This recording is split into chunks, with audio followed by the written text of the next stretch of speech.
जय श्री कृष्णा। प्रिय दर्शकों, भाई और बहनों, अष्टो चर्चा में आपका स्वागत है। मेरा आपको सादर नमस्कार। आज के वीडियो में जो सिंह लग्न के व्यक्ति अर्थात लियो असेंडेंट है, उनका नवंबर माह कैसा गुजरेगा उस पर एक संक्षिप्त पर चर्चा करेंगे।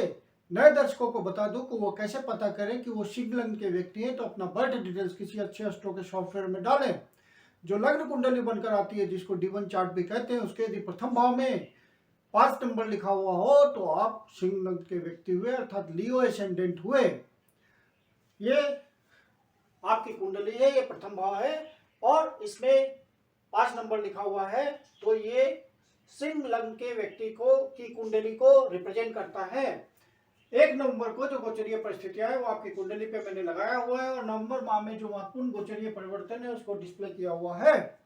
जब भी कोई ग्रह राशि परिवर्तन करता है तो अपना विशेष रिजल्ट देने को इच्छुक होता है और आपके ओरिजिनल नेटल चार्ट में कोई सुटेबल महादशा, अंतर्दशा, प्रत्यंतदशा चल रही हो, गोचर उसको टैली करता है, तो आपको रिजल्ट का अनुभव हो जाता है, रिजल्ट फलित हो जाता है।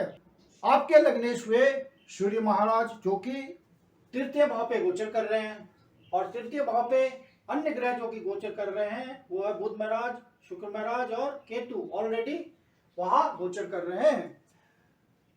सूर्य महाराज चूंकि आपके लग्नेश हुए और तृतीय भाव पे गोचर कर रहे हैं, लेकिन नीच की राशि में गोचर कर रहे हैं, तुला राशि में गोचर कर रहे हैं, तो आपको प्रयास बढ़ाना पड़ेगा क्योंकि आत्मविश्वास की कमी होगी। आत्मविश्वास को बढ़ाए रखना है।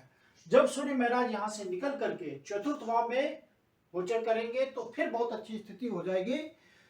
वृश्चिक राशि में गोचर करेंगे और मंगल जब यहां से 13 तारीख को वृषभ राशि में प्रवेश करेंगे तो परिस्थितियां बिल्कुल विपरीत हो जाएंगी और आपके फेवर में हो जाएगा लग्नेश का गोचर, क्योंकि यहां से सूर्य महाराज दशम भाव को देखेंगे तो अकर्म भाव में स्थिति को सुदृढ़ करेंगे। पद, प्रतिष्ठा, मान सम्मान, इज्जत, इन सब बातों में इजाफा करेंगे और मंगल भी यहाँ गोचर करते हुए उनको डायरेक्शनल स्ट्रेंथ मिलेगा और वो सूर्य को देख रहे होंगे 7वीं दृष्टि से, उनकी डिजायर होगी, तो ये एक अच्छा गोचर हो जाएगा और आपका आत्मविश्वास बहुत बढ़ जाएगा और जो आप प्रयास करेंगे उसमें सफलता मिलेगी। शुक्र महाराज आपके इस समय जो कि योग कारक होते हैं आपके लिए, शुक्र महाराज जो कि दशम भाव के स्वामी हैं और तृतीय भाव पे गोचर कर रहे हैं, तो जो आप प्रयास करेंगे तो प्रयास के थ्रू आपको कर्म में सफलता मिलेगी।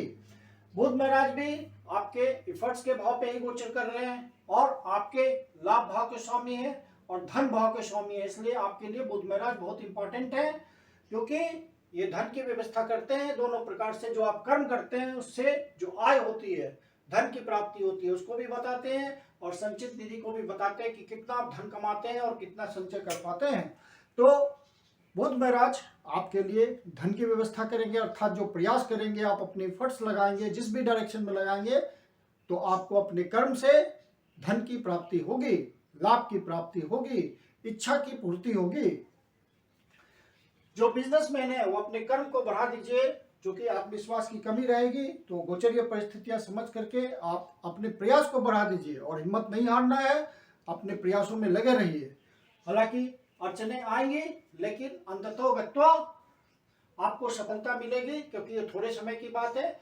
और आप ध्यान दीजिए कि आपके बुध महाराज, शुक्र महाराज, सूर्य महाराज और मंगल महाराज, ये 4 ग्रह जो महत्वपूर्ण ग्रह हैं आपके, वो राशि परिवर्तन करेंगे इस महीने में। बुध महाराज यहाँ से निकल करके 13 तारीख को वृश्चिक राशि में प्रवेश करेंगे, शुक्र महाराज निकल करके यहाँ से 11 नंबर को वृश्चिक राशि में प्रवेश करेंगे, फिर सूर्य महाराज भी 16 नंबर को वृश्चिक राशि में प्रवेश करेंगे और मंगल महाराज वक्री अवस्था में ही 13 तारीख को वृषभ राशि में प्रवेश करेंगे। तो स्थितियां आपके अद्भुत रूप से फेवर में हो जाएंगे और आपके काम बनने लगेंगे, अर्थात अच्छे दिन की शुरुआत हो जाएगी। सूर्य महाराज, बुध महाराज और शुक्र महाराज आपके चतुर्थ भाव पे गोचर करेंगे और सुख में वृद्धि करेंगे, आपके मानसिक सुख में वृद्धि हो जाएगी। आप पहले से यदि कोई प्रॉपर्टी खरीदने के लिए प्रयास कर रहे होंगे, कोई फ्लैट खरीदने के लिए प्रयास कर रहे होंगे, कोई लैंड परचेज करने के लिए प्रयास कर रहे होंगे, तो आपको सफलता मिलने के योग बन जाएंगे, क्योंकि आपके नेटल चार्ट में यदि कोई परिस्थितियां होंगी तो वो फलित हो जाएंगी। मंगल महाराज भी 13 तारीख से वृषभ राशि में वक्री अवस्था में होंगे, तो अतिरिक्त चेष्टा बल उनको मिला हुआ है, तो वो आपकी मदद करेंगे और आप अपने उद्देश्य में सफल हो जाएंगे। जो रियल एस्टेट के सेक्टर में लगे हुए हैं, वहीं से काम धंधा करते हैं, अपना व्यापार करते हैं या उसमें नौकरी करते हैं उस सेक्टर में, तो उनको ज़्यादा सफलता मिलेगी। जो भी अपना बिजनेस करते हैं, किसी तरह की ट्रेडिंग में लगे हुए हैं, किसी तरह का बिजनेस करते हैं, उनको नए वेंचर्स बनाने का मौका मिलेगा और नए वेंचर्स के थ्रू वो अपने प्रयासों में सफल होंगे, ज़्यादा धन कमाने में सफल होंगे, इच्छा पूर्ति होगी उनकी। और मंगल महाराज मंथ के शुरुआत में आपके लाभ भाव पे गोचर कर रहे हैं और आपके लिए योग कारक हैं, आपके भाग्य भाव के स्वामी हैं और चतुर्थ भाव सुख भाव के स्वामी हैं। तो आपको भाग्य का सहयोग मिलेगा और आपकी इच्छा पूर्ति होगी और आप अपने सुख साधन पे भी खर्च कर सकते हैं और मानसिक सुख में वृद्धि हो सकती है। इच्छा पूर्ति के थ्रू आपको मानसिक सुख मिलेगा। जो अनएम्प्लॉयड लोग हैं और एम्प्लॉयमेंट के लिए प्रयास कर रहे होंगे, नौकरी के लिए प्रयास कर रहे होंगे, इंटरव्यू दे रहे होंगे, उनके लिए भी बढ़िया समय होगा। जो स्टूडेंट पढ़ाई कर रहे हैं, कंपटीशन में लगे हुए हैं, उनके लिए भी बढ़िया समय होगा, क्योंकि शनि महाराज आपके छठे भाव पे गोचर कर रहे हैं और अपनी राशि में गोचर कर रहे हैं और मार्गी हो चुके हैं, तो आपके मार्ग को प्रशस्त करेंगे, आपका काम रुकेगा नहीं।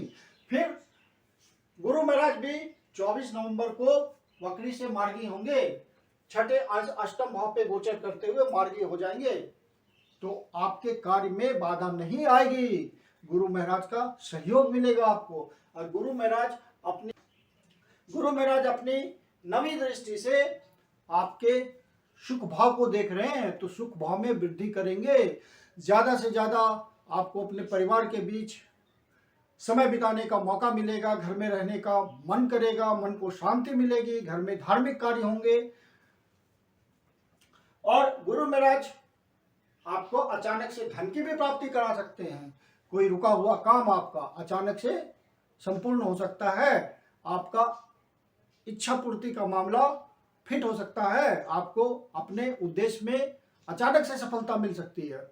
यदि कोई वसीयत का मामला फंसा हुआ होगा, कोई रिसर्च एंड डेवलपमेंट का मामला फंसा हुआ होगा, कोई आप गुप्त रूप से कोई योजना बना रहे होंगे, उसमें दिक्कतें आ रही होगी, तो वो गुप्त योजना भी सफल हो जाएगी आपकी। आप अपने उद्देश्य में सीक्रेटली सफल हो जाएंगे। यदि आप कमीशनिंग का काम कर रहे होंगे, दूसरे के धन का मैनेजमेंट कर रहे होंगे, छोटी यात्रा के थ्रू कमा रहे होंगे, कमीशन से कमा रहे होंगे, आपके काम में टूर एंड ट्रेवल किसी तरह की यात्रा जुड़ी होगी, तो आपको ज़्यादा से ज़्यादा धन कमाने का मौका अचानक से मिलेगा। मतलब अब इस महीने से आपके अच्छे दिन शुरू होंगे और आप इसको अनुभव करेंगे। यदि आपके ओरिजिनल नेटल चार्ट में कोई एडवर्स परिस्थिति ना होगी तो ऐसा होगा।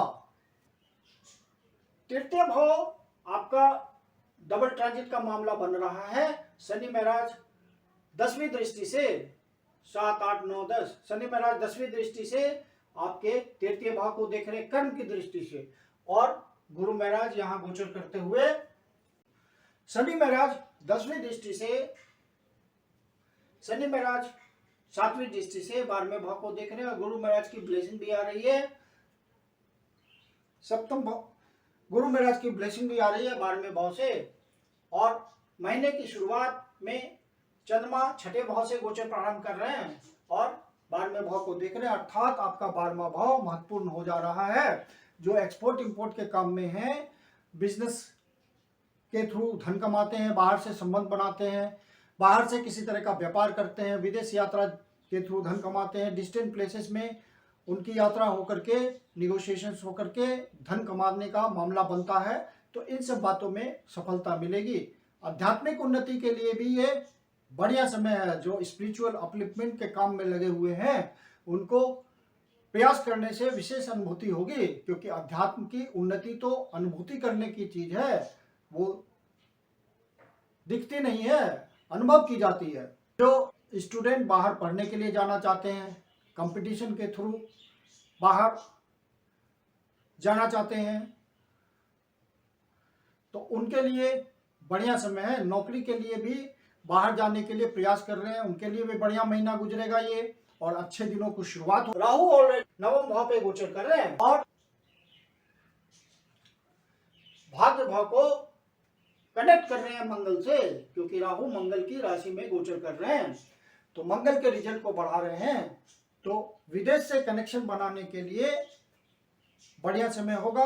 और आप इस समय, जबकि पहले से राहु नवम भाव पे गोचर कर रहे हैं, तो आप बहुत रेडिकल स्वभाव के हो गए होंगे। धन के प्रति आपका आग्रह नहीं होगा, धर्म को आप रेडिकल दृष्टि से देख रहे होंगे, तर्क विवेचन करते होंगे, तार्किक दृष्टि से धर्म को एनालाइज करते होंगे और गुरुजनों की बातों को भी आप एनालाइज करते होंगे। दूसरों धर्म के प्रति आपका रुझाव, दूसरे धर्मों के प्रति भी आपका झुकाव बना होगा, ऐसा आप महसूस कर रहे होंगे। और गुरुजनों के प्रति भी उनकी बातों को पूर्णतः ना मानते हुए एनालाइज करते होंगे और एनालिसिस के थ्रू जो बात आपको ठीक लगती होगी वो आप मानते होंगे। छोटे भाई बहनों के प्रति, कोबोल्स के प्रति आपका किसी तरह का कंफ्यूजन हो सकता है, उस कंफ्यूजन को दूर रखिए और सौहार्दपूर्ण संबंध बनाकर चलिए। नेबर्स के प्रति भी किसी तरह का मनमुटाव हो सकता है, वहाँ आप ध्यान नहीं दे सकते हैं रिलेशंस पे, तो आप ध्यान दें और रिलेशन बना के चलिए।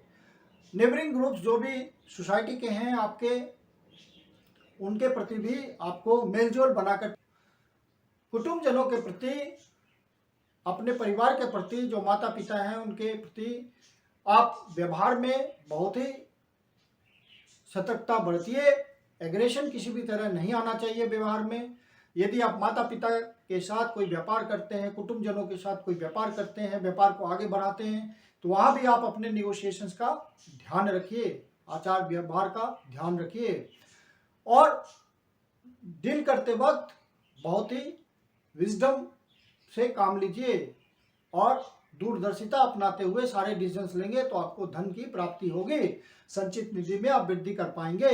इस महीने में जिन डेट्स का आपको ध्यान रखना है वो इस प्रकार हैं: 5 तारीख, 6 तारीख, 15 तारीख, 16 तारीख, 23 तारीख, 24 तारीख, 25 तारीख और 27 तारीख एवं 28 तारीख। ये डेट्स किसी नए शुभ कार्य को प्रारंभ करने के लिए नवंबर महीने में बहुत अच्छे नहीं है। यदि कोई नया शुभ कार्य प्रारंभ करना चाहते हैं तो इन डेट्स को अवॉइड करें तो श्रेयस्कर रहेगा। मैं कुंदन शर्मा आप लोग का हार्दिक स्वागत करता हूं। यदि आपके जीवन की कोई समस्या है जिसका समाधान आप हमसे चाहते हैं तो पर्सनल कंसल्टेशन ले सकते हैं। वीडियो के अंत में मेरा व्हाट्सएप नंबर दिया हुआ है, डिस्क्रिप्शन बॉक्स में भी व्हाट्सएप नंबर मेंशन है, आप कंसल्टेशन के लिए बुकिंग कर सकते हैं। धन्यवाद।